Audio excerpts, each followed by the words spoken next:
Hello दोस्तों, जय हिंद। कैसे हैं आप लोग? आशा करते हैं आप लोग बहुत बढ़िया होंगे और अपनी पढ़ाई को अच्छे से कर रहे होंगे। दोस्तों, एक बार फिर से स्वागत करता हूं इस नए क्लास में, जो कि आज हिमालय पर्वत का तीसरा क्लास होगा और बहुत ही कंसेप्चुअल तरीके से मैं बताने की कोशिश कर रहा हूं और एक-एक फैक्ट के ऊपर मैं बात कर रहा हूं और सबसे इम्पोर्टेंट बात कि सिनेमैटिक तरीके से आपको पढ़ाया जा रहा है। जो मेरे दोस्त अगर पुराने जुड़े होंगे, तो उनको पता होगा कि ये सीरीज़ कैसे चल रही है। इसमें ज्योग्राफी को बेहतरीन तरीके से कवर कराया जा रहा है सिनेमैटिक तरीके से। जो मेरे नए दोस्त हैं, जो नए जुड़े हैं इस चैनल से, तो उनको मैं एक बार फिर से बता दे रहा हूँ दोस्तों कि इस चैनल पर ज्योग्राफ़ी का पूरा सेशन मतलब ए टू जेड टॉपिक वाइज़ कराया जा रहा है। लेकिन सबसे पहले उसी टॉपिक को उठाया जा रहा है जहाँ से क्वेश्चन ज़्यादा आ रहे हैं, ठीक है? सबसे पहले हमने अफ़वाह तंत्र को देखा, जो कि हमने यूट्यूब चैनल पे पूरा कंप्लीट करा दिया है। उसकी प्लेलिस्ट आप जाकर देख सकते हैं। दूसरा जो हमने टॉपिक लिया है वो हिमालय पर्वत से, यहाँ से भी क्वेश्चन भर-भर के आते हैं, चाहे कोई भी एग्ज़ाम हो। तो यहाँ से भी क्वेश्चन बहुत ज़्यादा आते हैं, इसीलिए हमने इसको सेकंड टॉपिक पर रखा है, ताकि यहाँ से कोई क्वेश्चन बने तो आपके अंडर में हो, ठीक है? और दोस्तों, जो नए होंगे उनको पता होना चाहिए कि ये बहुत ही सिनेमैटिक तरीके से पढ़ाया जा रहा है, बहुत 3D इमेज के साथ, यानी टॉपिक से पूरे तरीके से रिलेट करके आपको पढ़ाया जाएगा। अगर आप इसे ईमानदारी से एक बार फॉलो कर लेते हैं, तो यकीन मानिए दोस्तों कि जितनी आपकी कंसेप्ट है, जितने डायमेंशन में ज्योग्राफी को पढ़ाया जाता है, हर डायमेंशन को आपको मैं 3D इमेज के साथ आपको रिलेट करके पढ़ाऊँगा, ताकि आप भविष्य में अगर जियोग्राफ़ी का सब्जेक्ट जिस एग्ज़ाम में आता है, तो उस क्वेश्चन को आप करने में भरपूर सक्षम रहेंगे, कोई भी दिक्कत होने वाली नहीं है। यहाँ तक मैं कहता हूँ कि आप चाहे प्री दें, चाहे मेंस दें, मैं उस लेवल से पढ़ा दूँगा, चाहे प्री का हो, चाहे मेंस का हो, चाहे वो यूपीएससी का हो, चाहे पीसीएस का हो, चाहे वो वनडे एग्ज़ाम किसी भी एग्ज़ाम का हो, तो आप उसमें करने में सक्षम रहेंगे, ठीक है? बस बात ये है दोस्तों कि आपको ईमानदारी से फ़ॉलो करना है और वीडियो अगर अच्छा लगे तो प्लीज़ चैनल को लाइक, सब्सक्राइब करके अपने दोस्तों के साथ शेयर ज़रूर करना और लास्ट में कमेंट करके बताना दोस्तों कि आपको वीडियो कैसी लगी।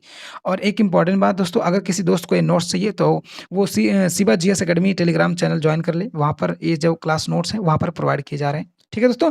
तो बिना समय गँवाए चलिए आज की वीडियो को करते हैं स्टार्ट। ये तीसरा क्लास है। एक बार most welcome Shiva GS academy में, ठीक है? तो आज देखेंगे हिमालय पर्वत, यानी हिमालय पर्वत के प्रमुख दर्रे की बात कर लेते हैं। जो हिमालय प्रमुख दर्रे हैं उसको हम देखेंगे, उसके बाद आपको जितने लोकेशन दिए गए हैं सबको रिलेट करके आपको समझाने का प्रयास करेंगे, ताकि कोई भी चीज़ आपको कन्फ्यूज़िंग ना हो। और अगर एक बार इमेज को आप ध्यानपूर्वक देख लेते हैं, तो यकीन मानिए दोस्तों कि जब इमेज आपने दिमाग में एक बार स्कैन कर लेंगे ना, तो जितने भी टॉपिक्स हैं सब खुद ब खुद याद आ जाएँगे, ठीक है? इस तरीके से कोई नहीं पढ़ाता, क्योंकि इसमें बहुत ज़्यादा मेहनत लगती है दोस्तों, और मैं वो मेहनत आपके प्रति करने के लिए तैयार हूँ, क्योंकि आपका सपोर्ट, प्यार, दुलार हमें चाहिए और आशा करते हैं कि आप लोग ऐसा करेंगे, ठीक है? तो चलिए देखते हैं, अगर इससे पहले पॉइंट की बात कर लें तो काराकोरम दर्रा सबसे पहले देखने को मिल जाता है, जो कह रहा है कि जम्मू-कश्मीर, भारत-चीन सीमा। क्या दोस्तों, ये जो जम्मू-कश्मीर है वो भारत-चीन सीमा है। यहाँ पर पड़ता है क्या? काराकोरम दर्रा, ठीक है? उसके बाद नीचे अगर जस्ट लाइन में देखेंगे तो कह रहा है यह दर्रा लद्दाख को, क्या दोस्तों? यह जो दर्रा है वो लद्दाख को शिनजियांग यानी चीन से जोड़ता है। मतलब जो भारत का ये सीमा रेखा है वो किससे जोड़ता है? वो चीन से जोड़ता है, ठीक है? उसके बाद देखेंगे दूसरा वाला जोजिला दर्रा जो है वो जम्मू कश्मीर यानी श्रीनगर लेह मार्ग पर स्थित है।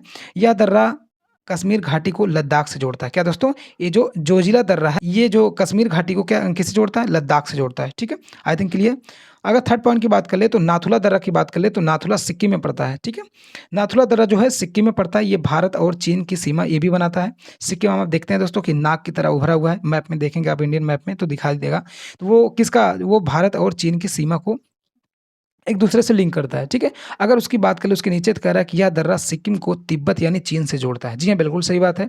जो यह दर्रा है कौन-सा? नाथुला दर्रा, ये दर्रा सिक्किम को तिब्बत यानी चीन से जोड़ता है, ठीक है? क्लियर? कोई कन्फ्यूज़िंग नहीं होनी चाहिए दोस्तों। आप ध्यानपूर्वक से इसे देखना, ठीक है? अगर नीति दर्रा की बात करें तो ये नीति दर्रा आपको उत्तराखंड में मिल जाएगा। दोस्तों, ये जो दर्रा है आप एकदम अंधों की तरह रटते हैं, उसके बाद भी नहीं याद आता। लेकिन जब इसे मैं आज कंसेप्चुअल के साथ आपको बता दूँगा तो यकीन मानना ये दर्रा ना आपके दिमाग में एकदम बस जाएगा, कभी नहीं भूलेंगे। पूरे वीडियो को ईमानदारी से लास्ट तक देखना है, तो चीज़ें आपको खुद समझ में आ जाएगी, ठीक है? नीति दर्रा कह रहा है उत्तराखंड में पाया जाता है, यहाँ पे भी भारत और चीन की सीमा को क्या करता है? निर्धारित करता है। कौन-सा दोस्तों? नीति दर्रा, ठीक है?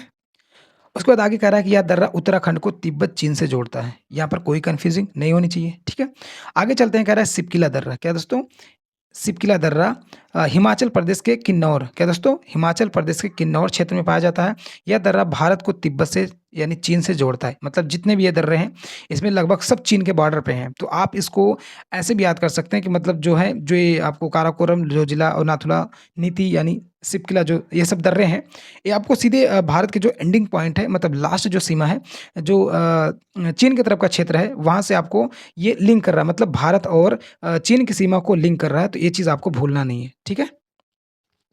यहाँ पर मैं आपको एक बार दिखा देना चाह रहा हूँ कि इसका जो लोकेशन है, आप देख सकते हैं को काराकोरम दर्रा, जो कि आपको पूरा एकदम 5540 मीटर की ऊँचाई पर ग्लेशियर के पास दिख रहा है, ये आपको देखने को मिल रहा है। फिर अगर जोजिला दर्रा की बात कर लें, तो इसकी ऊँचाई 3528 मीटर है दोस्तों, इसको भी आप देख सकते हैं। उसके बाद अगर नाथुला दर्रा की बात करते हैं, जो सिक्किम में पड़ता है, वो 4310 मीटर है, यहाँ पर आप देख सकते हैं। अगर नीति दर्रा की बात करें तो 5073 मीटर आपको देखने को मिल जाएगा इसकी ऊँचाई। वहीं शिप्किला दर्रा की बात कर लें तो 4220 मीटर भी आपको देखने को मिल जाएगा, ठीक है? यहाँ पर कुछ इंपॉर्टेंट फैक्ट दिए हैं, यहाँ पर आप देख सकते हैं, ठीक है? आगे चलते हैं, क्वेश्चन नहीं, स्लाइड नंबर 2 कह रहा है कि हिमालय पर्वत, हम इसमें देखेंगे हिमालय पर्वत की प्रमुख विशेषता, मतलब हिमालय पर्वत की क्या-क्या विशेषताएँ हैं दोस्तों? ये विशेषताएँ आप प्री में भी आपको वन लाइनर में पूछ सकता है, आपको मेंस में भी पूछ सकता है। तो चीज़ें आपको मैं इस लेवल से पढ़ा दूँगा कि चाहे प्री हो, चाहे मेंस हो, सबको आप करने में सक्षम रहेंगे। बट डिपेंड करता है कि आप कितनी मेहनत से, कितने अच्छे से उसको रिवाइज़ करने में कामयाब रहते हैं, ठीक है? तो आइए देखते हैं, कह रहा है कि सबसे पहला पॉइंट देखेंगे, तो कह रहा है कि सबसे ऊँची, क्या दोस्तों? ये हिमालय विश्व की सबसे ऊँची पर्वत क्या है? ऊँची युवा पर्वत श्रृंखला है, ठीक है? आगे कह रहा है कि भारत की प्राकृतिक उत्तरी सीमा है। ये जो हिमालय है, ये क्या है? ये भारत की उत्तरी प्राकृतिक सीमा के रूप में जानी जाती है। कह रहा है कि हिमालय भारत की प्राकृतिक दीवार और सीमा है। जी हाँ, बिल्कुल सही बात है। ये जो हिमालय है, हमारे भारत के लिए दीवार के रूप में काम करती है, चाहे कोई आक्रमण हो, चाहे कोई अगर ठंडी हवा से कोई दिक्कत होती है, तो उसको भी रोकने में महत्वपूर्ण भूमिका निभाता है, ठीक है? तो कहीं न कहीं जो हिमालय है, वो भारत के लिए हर डायमेंशन में, मतलब कहीं न कहीं महत्वपूर्ण भूमिका निभाता है, हर क्षेत्र में। उसके बाद आगे देखेंगे हिमनद और बर्फ़ का विशाल भंडार। हिमनद और बर्फ़ का विशाल भंडार इस हिमालय पर देखने को मिल जाता है, ठीक है? इसका सबसे मेन इम्पोर्टेंट होता है कि जब नदियाँ प्रवाह होती हैं, वो कुछ नदियाँ होती हैं, हिमालयी नदियाँ होती हैं, और कुछ होती है प्रायद्वीपीय। जो हिमालय नदियाँ होती हैं, वो बारहमासी नदियाँ होती हैं, ठीक है? जिससे कृषि के लिए हमारे बहुत ही महत्वपूर्ण योगदान मिलता है, ठीक है? उसके बाद कह रहा है कि हिमालय को एशिया का जल टावर कहा जाता है। क्या है दोस्तों? हिमालय को एशिया का जल टावर कहा जाता है। यहाँ से कई बार क्वेश्चन पूछ सकता है एग्ज़ाम, हिमालय को एशिया का जल टावर कहा जाता है, ठीक है? और उसमें ऑप्शन दे देगा, और कुछ बाहर से ऑप्शन डाल देंगे, कुछ अंदर से, तो आप कन्फ्यूज़ हो जाएँगे, तो इस चीज़ को आप ध्यान रखना, ठीक है? आगे कह रहा है कि नदियों का उद्गम स्थल है। जी हाँ, बिल्कुल सही बात है। जो हिमालय है, हिमालय से ज़्यादा तरीके से नदियाँ वहाँ से उद्गम होती हैं। जैसे सिंधु, गंगा, ब्रह्मपुत्र जैसी नदियाँ, ये कहाँ से निकलती हैं? हिमालय से निकलती हैं, हिमालय के ग्लेशियर से निकलती हैं। आप एक लाइन में कह सकते हैं कि सबसे ज़्यादा अगर नदियाँ हैं, तो वो हिमालय से निकलती हैं, और प्रायद्वीपीय से उतना नदियाँ नहीं निकलती जितना हिमालय से निकलती हैं, ठीक है? I think clear. आगे कह रहा है कि जलवायु, वर्षा और जैव विविधता को भी प्रभावित करती हैं। क्या दोस्तों? ये जो हिमालय है, वो जलवायु, वर्षा और जैव विविधता को भी प्रभावित करती है। इसका मेन इम्पोर्टेंट कैसे? कैसे? जैसे मान लीजिए कि जलवायु जब होता है, जब जलवायु मतलब जब जाती है, मतलब जब वर्षा जलवायु के रूप में प्रवाहित होकर के हिमालय से टकराती है, तो हिमालय से टकराने के बाद जब उसके अलग-अलग क्षेत्र में जब वो मानसून जाता है, तो अलग-अलग क्षेत्र में बारिश होता है, जिससे हमारे कृषि और जैव विविधता सबसे ज़्यादा प्रभावित होती हैं, ठीक है? हिमालय मानसून को सेक कर उत्तर भारत में वर्षा कराता है, ठीक है? आइए इसके पॉइंट्स को देख लेते हैं। कह रहा है कि यह विश्व की सबसे ऊँची पर्वत श्रृंखला है, जो कि 6000 मीटर ऊँची है। आगे कह रहा है कि हिमालय मानसून बादलों को रोकता है और भारत में वर्षा कराता है। जी हाँ, बिल्कुल सही बात है, मैंने अभी जस्ट बताया कि हिमालय से टकराएगा तो अलग-अलग एरिया में क्या होगा? बारिश होगा। उससे कई महत्वपूर्ण हमारे योगदान होते हैं, जैसे कृषि का बहुत ही ज़्यादा इम्पोर्टेंस होगा वहाँ पर, क्योंकि बिना पानी के कृषि होना संभव नहीं है दोस्तों, ठीक है? उसके बाद कह रहा है कि कई महान नदियाँ का उद्गम स्थल है, जैसे गंगा, यमुना, ब्रह्मपुत्र आप देख सकते हैं। उसके बाद कह रहा है कि जैव विविधता का यह समृद्ध भंडार है। यहाँ अनेक वनस्पति और जीव-जंतु पाए जाते हैं। जी हाँ, बिल्कुल सही बात है। आगे दिख रहा, कह रहा है कि भारत की प्राकृतिक दीवार और रक्षा कवच है। ये हमें ठंडी हवाओं से बचाता है, जिसका ज़िक्र हमने अभी किया। इम्पोर्टेंट फैक्ट आप देख सकते हैं। आगे देखेंगे दोस्तों, आगे कह रहा है कि हिमालय की प्रमुख श्रेणियों की बात कर लें। जो हिमालय की श्रेणियाँ हैं, उसके बारे में बात कर लें। पहली बात करें तो महान हिमालय, जिसे हिमाद्री हिमालय के नाम से भी जाना जाता है। कभी-कभी महान हिमालय को हिमाद्री के नाम से पूछ लेता है। अगर आपको जानकारी नहीं रहती है तो आप वहीं कन्फ्यूजिंग आपके माइंड में चालू हो जाती है। ठीक है? आगे कह रहा है कि यह सबसे ऊँची और उत्तरी सबसे सबसे उत्तरी श्रेणी है। क्या दोस्तों? यह सबसे ऊँची और सबसे उत्तरी श्रेणी के रूप में जाना जाता है, जिसे जो 6000 मीटर से अधिक ऊँची है। ठीक है? उसके बाद आगे कह रहा है कि मध्य हिमालय को हिमाचल हिमालय के नाम से भी जाना जाता है, ये भी आप ध्यान रखना, ठीक है? इसको कभी-कभी मध्य हिमालय और कभी-कभी हिमाचल हिमालय के नाम से भी क्वेश्चन बनाकर पूछ लेता है, तो ये दोनों जो टर्म है आपके दिमाग में होना चाहिए। यह महान हिमालय के दक्षिण में, मतलब अभी तक हमने देखा तो जो हिमाद्री है, वो क्या है? वो सबसे ऊँची है और उत्तरी श्रेणी में है। अगर मध्य हिमालय की बात कर ले तो ये महान हिमालय ये दक्षिण में स्थित है, मतलब वो उत्तर में उसे ये दक्षिण में स्थित है। इसकी ऊंचाई की बात कर ले तो 3700 से लेकर के 4500 मीटर तक इसकी ऊंचाई पाई जाती है। अगर मैं शिवालिक की बात कर लें तो यह शिवालिक हिमालय को बाह्य हिमालय भी कहा जाता है, मतलब सभी जो हिमालय हैं उनके अलग-अलग नाम हैं, तो वो दोनों नाम आपको याद होना चाहिए। तो ये नहीं कि आप शिवालिक जानते हैं तो शिवालिक से ही पूछेगा, नहीं। कभी-कभी वो बाह्य हिमालय और हिमाचल हिमालय और हिमाद्री जैसे हिमालय को भी टर्म में डालकर पूछ सकता है। अगर आपको वहाँ पर याद नहीं है, आप अच्छे से नहीं पढ़ेंगे तो कहीं न कहीं कन्फ्यूज़ हो जाएँगे। आगे चलते हैं दोस्तों। चलिए इसमें देखते हैं हिमालय की उत्पत्ति और उसकी संरचना, मतलब उसकी उत्पत्ति कैसे हुई थी, उसकी संरचना कैसे बना था, ये चीज़ हम देखने वाले हैं, ठीक है? पहली बात कर लें तो कह रहा है टेक्टोनिक उत्पत्ति, मतलब जो इसकी उत्पत्ति थी उसमें सबसे महत्वपूर्ण है टेक्टोनिक का। कह रहा है कि हिमालय का निर्माण भारतीय प्लेट के यूरेशिया प्लेट से टकराने से हुआ है, ठीक है? अगर बात करें अगला, कह रहा है कि नवीनतम पर्वत श्रृंखला, हिमालय विश्व की सबसे युवा एवं नवीनतम पर्वत श्रृंखला में से एक है दोस्तों। अगर आगे कहेंगे तो कह रहा है कि तहदार, क्या दोस्तों? तहदार पर्वत में कहा कि यह एक तहदार पर्वत है जिसमें चट्टानें मोड़ खाकर ऊपर की ओर उठ जाती हैं। क्या दोस्तों? जिसमें चट्टानें मोड़ खा करके वो ऊपर की ओर उठ जाती हैं। मोड़ खाने का मतलब होता है कि टर्न लेकर के वो ऊपर उठ जाती हैं, ठीक है? आगे कह रहा है कि लगातार ऊँचाई में वृद्धि।